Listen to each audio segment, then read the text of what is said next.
up, guys? Welcome back to my channel. So we have got a review for Layers of Fear by IGN, and we're going to go ahead and check out what they have got to say.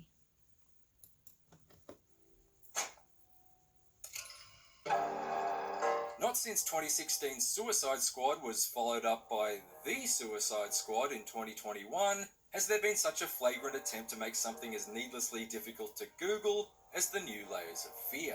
This 2023 psychological horror game is neither a sequel nor a total remake of the 2016 original of the same name.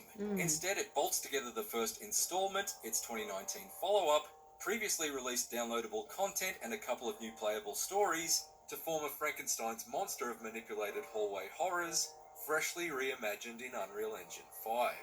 Yet while there's no question that this Layers of Fear is the best looking and most extensive version of these disturbing stories to date, it's a package that fails to add up to anything greater than the sum of its parts. And none of those parts are strong enough to create more than a handful of surface level scares, let alone layers of them.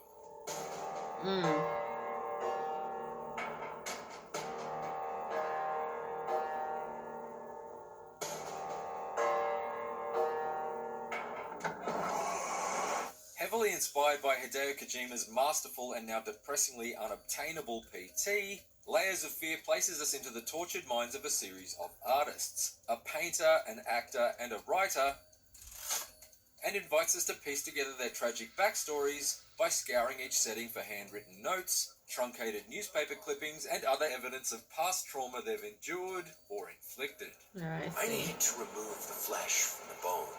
It certainly turns out all the tricks in an effort to unsettle along the way. Each tentative step through its haunted houses is accompanied by sudden thunderclaps and distant screams, ominous graffiti scrawled on the walls, flickers of menacing shapes in the shadows, and pieces of furniture dancing around you like it's disco night at the Evil Dead cabin. There are some genuinely clever perspective tricks employed on occasion, and it's a true shock the first time you turn your head, and Layers of Fear treats the level's floor plan like a Mad Magazine fold-in by completely rearranging the environment while your back is turned. However, when I first played the original in 2016, I found that Layers of Fear repeated these geometry jumbling techniques so often that I quickly learned to anticipate them, rapidly diminishing their shock value. And that's a problem that not only persists in this latest release, but is exacerbated further by its protracted length.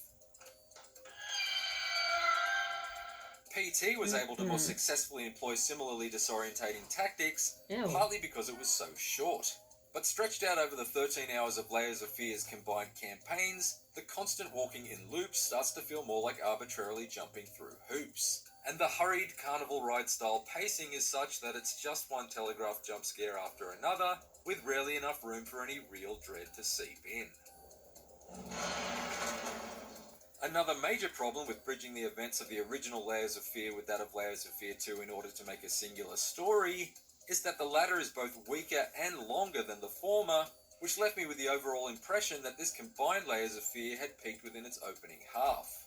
Layers of Fear 2's story, which follows the plight of an actor exploring a haunted cruise liner, leans a bit too hard on the films that inspire it, lifting wholesale scenes and iconography from the likes of Psycho, The Shining, and Seven, without forging enough of its own identity to make it feel like anything more than a derivative retread of its predecessor's tour of torture. Being forced to play through them back to back is like watching I Know What You Did Last Summer, and then immediately rolling straight into I Still Know What You Did Last Summer. You'll go from Jennifer Love Hewitt to Jennifer Barely Tolerate Hewitt by the end of the double feature. Hilarious. While not enough has been done to address the balance of tension and release in this recalibrated Layers of Fear, the enhancement to textures and lighting are certainly remarkable. Each story features some truly striking scenes, whether it's the gloomy shards of moonlight piercing the darkness through windows in the painter's house from the original, or the seamless shifts from sepia to vivid technicolor during the actor's haunted jaunt through Layers of Fear 2's ship.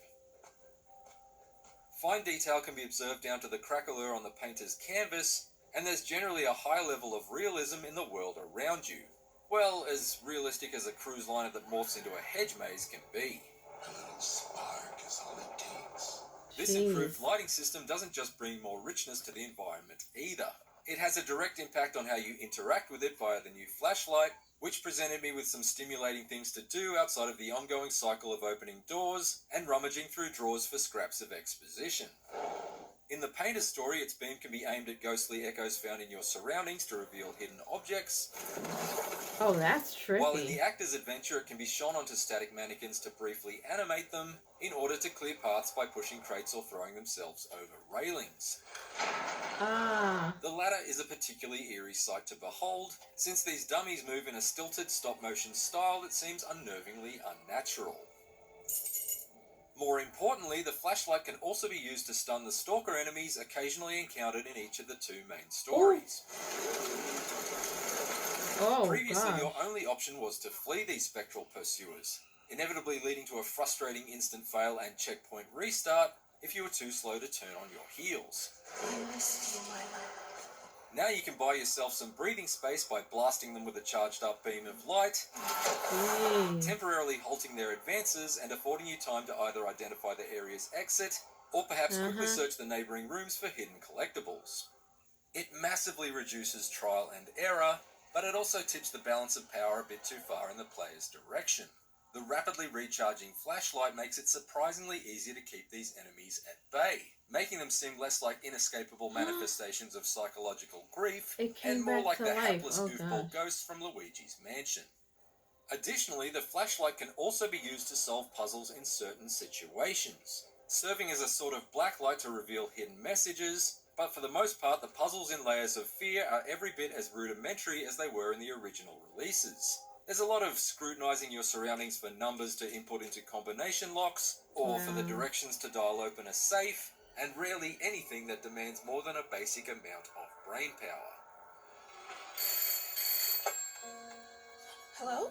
I received the word that you came to the lighthouse. Find everything to your liking. Tying together the painful plights of the painter and the actor from the previous releases, Layers of Fear introduces the writer's story, which is weaved in and out of the two main narratives. The unnamed author is holed up in a remote lighthouse writing a book about the painter, but she has her own personal demons to deal with and has to combat similar hallucinated happenings to those inflicted upon the other two main characters. I have your truth. What the This new side story doesn't do anything to elevate the forced fright formula established elsewhere, but it does serve as solid connective tissue to bridge the two tales together, and provides a tantalizing glimpse at the fate of the series' main antagonist depending on which ending you arrive at, based on a handful of choices along the way. I choose your help. Then it is done. In fact, there's a heck of a lot of story to sift through in this Layers of Fear, including optional mini-campaigns that revolve around the painter's daughter and wife. So it's a shame that a lot of the freshly recorded dialogue for the countless letters and notes you find is either delivered awkwardly, features grammatical errors, doesn't match up with the text on screen, or is a combination of all of the above. There's always a matter of deciphering. Your handwriting. I'm sure you know it's not as beautiful as it used to. Given how great Candyman's Tony Todd remains as the booming voice of the director in the actor's story, it's disappointing that so many of these new supporting performances aren't delivered with anywhere near the same amount of command or conviction. Tragedy strikes at the heart. Despair consumes the soul. Layers of Fear serves up a series of atmospheric and often surreal trips through the shattered psyches of some seriously tortured artists. It's made all the more eye-catching thanks to Unreal Engine 5, and the addition of the flashlight provides some interesting new ways to both interact with your surroundings and mitigate the frustration of the stalker encounters previously suffered in the original games. However, its sleight-of-hand scare tactics are still all too clearly telegraphed, and this predictable formula grew stale long before I reached the end of its main story threads. Ultimately, Layers of Fear comes across as a largely scare-free 13-hour crawl through a string of mildly creepy hallways, as opposed to a truly terrifying trek into darkness. For more horror game reviews, check out our verdicts on Amnesia the Bunker and Grey Hill Incident, and for everything else, stick with IGN. See, this looks creepy.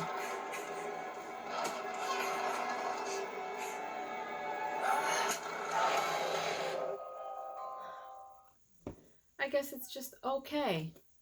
And it looks okay. I saw the trailer, the launch trailer for it. The trailer looked a little bit scarier than this did. So it's one of those things where I guess it's like not that scary. You're just in a, I guess, psychological situation. There's different stories to it, and you just got to kind of figure your way out through it, or figure your way through it. Of course, I've probably played scarier games than this, but it doesn't look that bad. Leave your comments down below. Let me know if you guys would play this. If you guys played the original, let me know as well. Let me know what you guys think. And if you haven't done so, subscribe to my channel, hit like, share, and don't forget to hit the notification bell so you guys can get notified whenever I pop up on your feed. I'll see you guys later. Toodles!